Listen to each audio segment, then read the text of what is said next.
Up next, a spirited group of women in the Palm Springs area are spearheading a project to provide mammograms for free for any woman who needs one.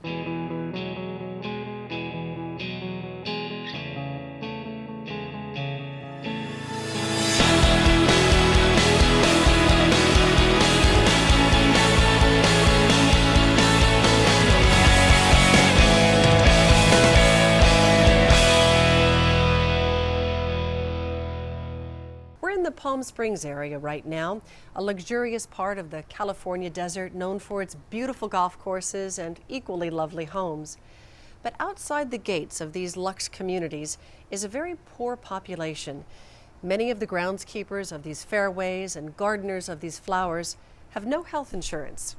And we found a group of California women who say that's just not right, and they're doing something about it. What is Desert Women for Equality, DWE? Right now, Desert Women for Equality is a nonprofit California corporation, and our major focus, and only focus at this point, is to raise money to do free mammograms for the women of Coachella Valley, the uninsured and underinsured women of Coachella Valley. Good afternoon, free mammogram program.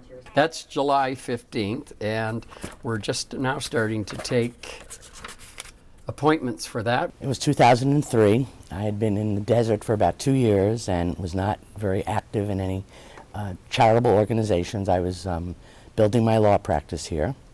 And Diane and Elaine called and said there was a group of women coming to their house to sit in the back patio, 20 to be exact, and they wanted to figure out what they could do to help our community. Many of them were retired. All of them were gay, lesbian women, and I joined them. Some of the women wanted political, some wanted to do good. We were going to help get more women in politics and just be a watchdog for gay and lesbian legislation to make sure that we could be there to help with equal rights. Eventually what happened is that we had a facilitator fly in from Seattle to help us decide what we wanted to be when we grew up. And that's when we decided we wanted to do good, and the political faction went off on their own. And it was Barbara who came up with the idea to do the mammograms. My personal reaction, because I worked 30 years in the medical field, was, okay, Barbara wanted to do a clinic, and I said, mobile mammography then, and she hadn't thought of that at all. But I said, I know the mobile mammography is possible to do, and that way we could go to the women, because what we have found is that the women we serve are the truly poor. They have been the forgotten women. They cannot go to the, quote, other free programs here because they don't have doctors. So if they don't have a doctor, they probably don't have a car either. All they do is make a phone call. There's no financial means test. There's no qualifications other than being 40, and they self-refer.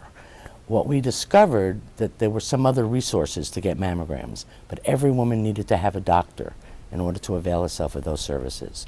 And we thought there was a forgotten woman in our valley, the women without doctors. And so we don't need doctors. We have doctors to refer them to should they get an abnormal result in the mammogram. What we knew was there was a tremendous need. We knew that there was 21% of the women in California that didn't have health insurance, and there's an additional percentage, I believe, that have only catastrophic coverage. We knew that there were several groups of people that were underserved in our community, and we also knew that lesbians, African American women, and Hispanic women were really dying unnecessarily from breast cancer. How excited were you to learn about a free, absolutely free chance to get That's a the mammogram? best. That's an absolute best. You know, mammograms have gotten more and more expensive. And if you're retired and you're on a basic income and you don't have too much money, you know, you put off things that you normally would have taken care of when you were working or when you were younger. So this is a wonderful opportunity. If I were to just pay for this out of pocket, how much would a mammogram that you're providing cost? Depending on your coverage Let's assume I have no coverage. If you had, I'm just paying out if you of just pocket. go into a clinic, a hospital, whatever, it'd run anywhere $300 to $500 and up, depending on the facility you went to. So when the women come to us and it's free, many of them give us donations, whatever they can afford. We've had one woman at the last clinic give us a $100 donation because she said it was so much cheaper than what she would have had to pay had she gone on her own, which would have been around $300 to $400.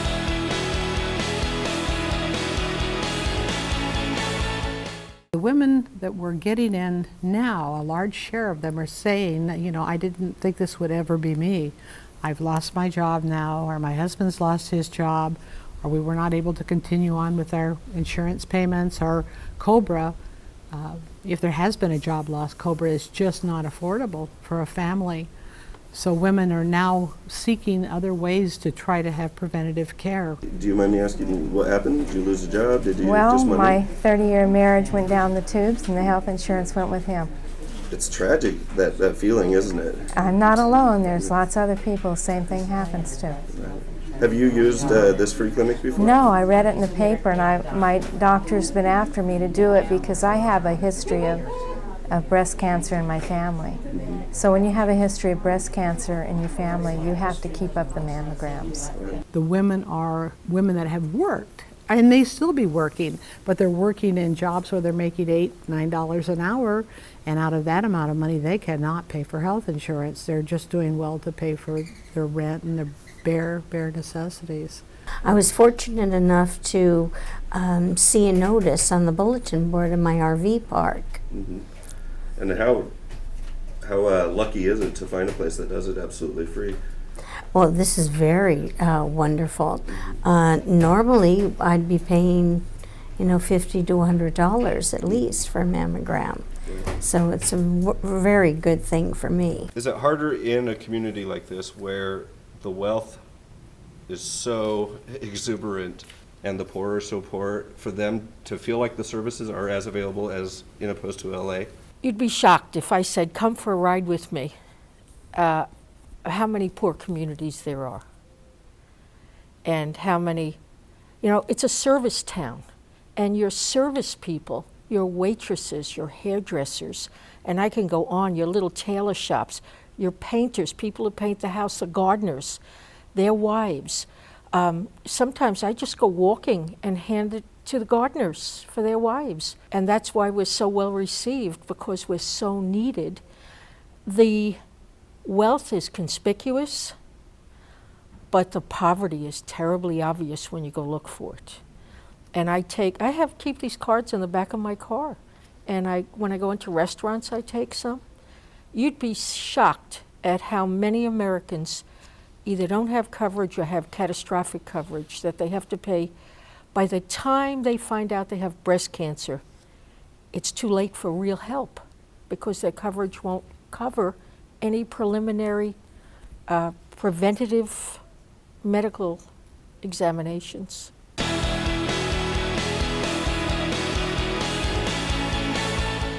Desert Women for Equality say, we care.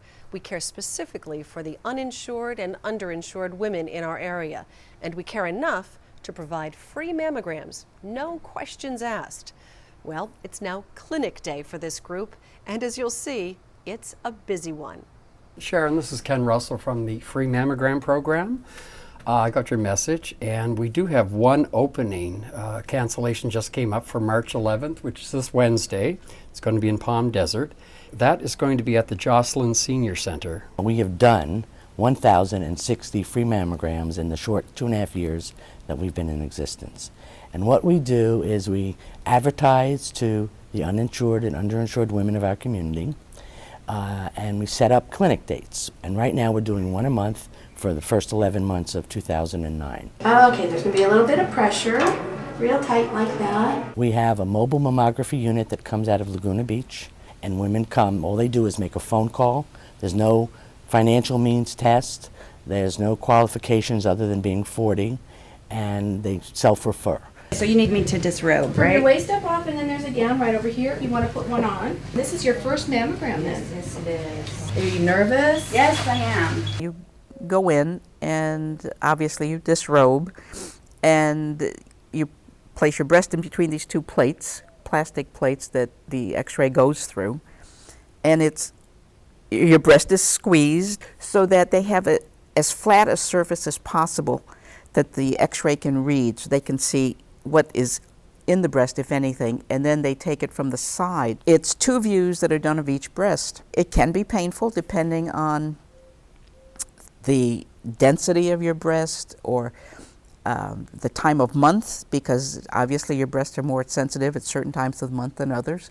But it is not anything that you're going to die from. It's not anything that you're going to pass out from. It's something that's just there. It's for a couple of seconds while the x-ray is taken, and then it's over.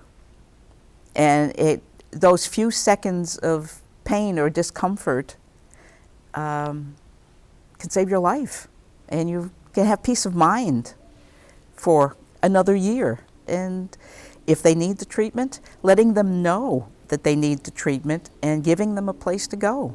And that's the whole point to this. Being a survivor myself, I know how important that is to have this exam every year. I wouldn't be here if it wasn't for having access to mammograms. My mother died of breast cancer in November of 2002, and she had breast cancer on her left breast. And I was going for regular mammograms since it was in the family. And I went for a mammogram, and the next month, in December of 2000, I was diagnosed with breast cancer.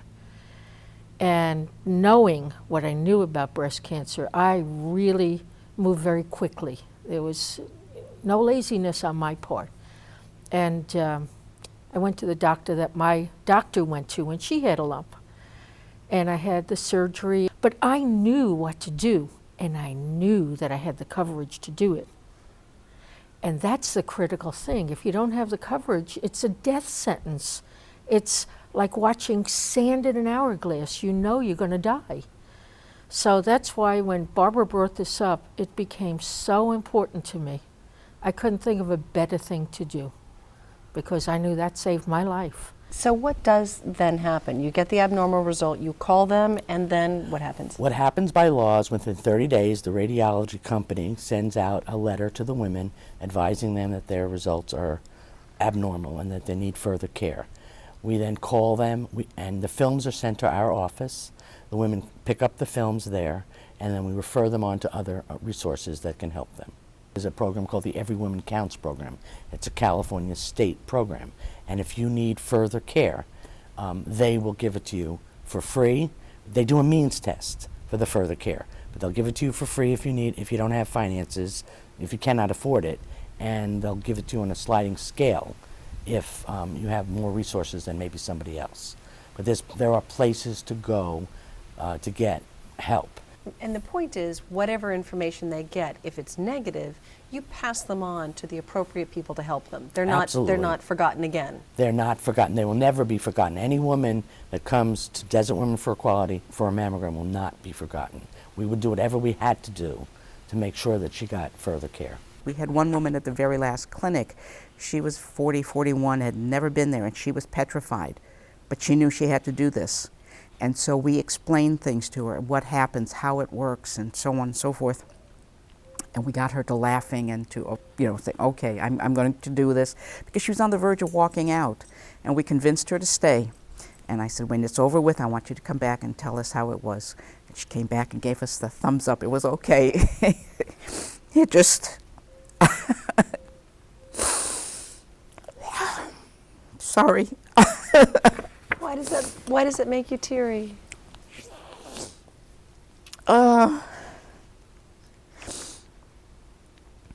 Because she went through with it. I don't know why that one in particular just hit me. There have been so many. These are tears of joy, though, right? Yeah, the fact that she actually went through with it and was happy when she came out of it, and she said, I'll be back next year. Made you realize that you're doing something really important. That's true.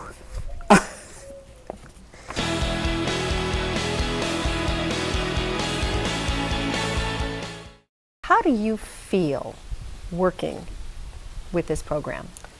It is the most joyous thing I've ever done. It is the best service that I've helped to create in my entire life. I've done a lot of things because I believe that people need to give back to their communities. But this is the best. And they said it couldn't be done. You have to know, when I brought this idea to my board, they were all enthusiastic about it.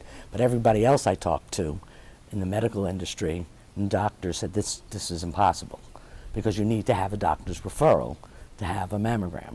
And we made it happen. So it is, just every day I feel really pleased. If the program stopped tomorrow, we have given 1,060 mammograms. And I'm hoping the program has to stop eventually, that we no longer will be needed.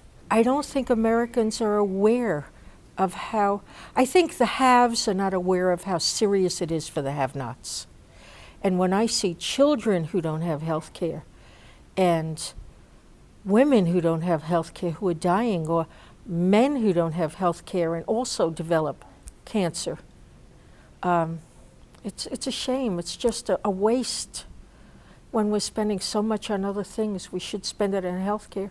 We're having sisters bringing sisters, daughters bringing mothers, mothers bringing grandmothers to get the mammograms because they know how important it is. We had one woman who said she hadn't had a mammogram in about 5 years, but that her daughter, who went yearly and always had clear mammograms and everything was fine, had just had a double mastectomy because even though she had clear mammograms for several years before, all of a sudden it showed up and it was everywhere.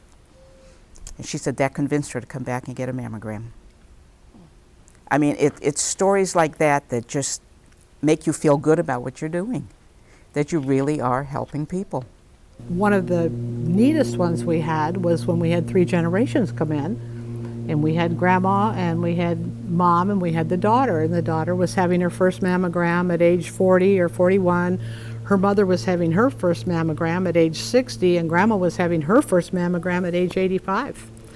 And they had never had any type of care. And ironically, all 3 of them came back needing further follow-up. So we have seen some, and know we've made some life-saving interventions. We know we have. I take our little cards that tell people how to get a free mammogram, and I go to the front of Walmart or Kmart. I go to where I feel there's probably more of a need than there would be at Nordstrom's. And many times I hand the cards out and women cry and they'll hug me because what they'll say is, oh my God, I just lost my job. I have no coverage. I've been terrified of what I was going to do.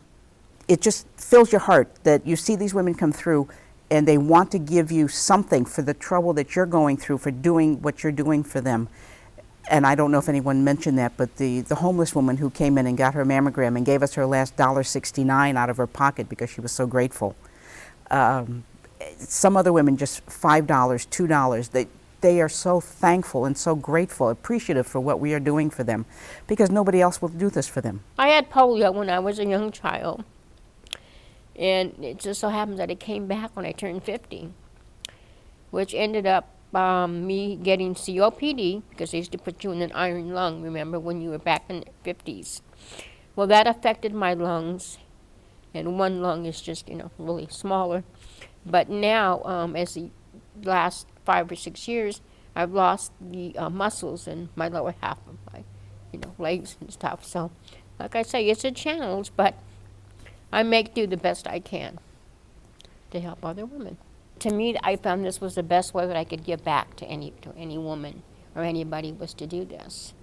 It just keeps me going. It keeps me like, I can't find the words, but it just keeps me feel like there's life. And I forget about my problems because these other people, these other women, they could have a worse problem than I do. When was your last mammogram? 5 years? Okay, what is a good time for you? That'll be July 15th, and that's going to be at the Indio Senior Center down in Indio. Okay, and we'll give you a reminder call. And how did you find out about us, Judy? When people ask me, who do you do volunteer work for, and I say the Desert Women for Equality, they then take a spin. And then I explain, I said, well, we all have been impacted somehow, whether it's an aunt, a mother, a sister. You don't have to go very far. And there are quite a few men. How percentage? 40% of our volunteers? 45% of our volunteers are men. We have That's 17 pretty incredible. volunteers in the office that, you know, do the phones and greet the women when they come in. This is a thank you card from one of the women who was at the clinics, and it said, to the ladies of Desert Women for Equality, I can't say it enough, thanks again. Thanks for the gift of a mammogram. Your organization has made a difference in my life, and I am sure in many others too. Do you think it's helping to improve I want to say the general societal feelings about gay and lesbians in their community because you're doing such important work for them? Do you think it's helping to kind of break that barrier just a little bit? I hope so. We've been hidden for so long. I know for myself, I've been hidden for 30 years. This is the first time that I've been out. And I hope that people are getting to know us as people. We're the same.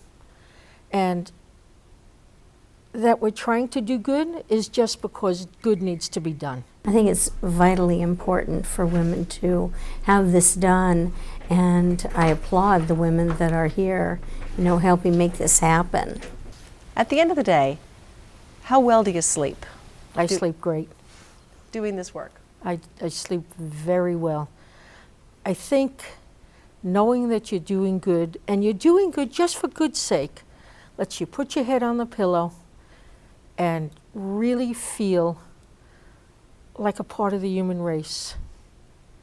And I'd really like to see other people get involved in something like this in their own communities, because there's a tremendous need. And I think if you just save one life, and I know we've saved many, but if you just save one life, you've fulfilled your purpose on earth. So I'd like to see this become homegrown in more communities. And it doesn't matter whether people are gay or straight that do it. What matters is that people who care do it. Thank you, Barbara, Elaine, Diane, Sharon, Vivian, and all the women at Desert Women for Equality. We love what you do. If you'd like to learn more about Desert Women for Equality, log on to our website and search keywords Desert Women for Equality or mammograms. I'm Kimberly Perkins. Thanks for watching, and thanks for caring.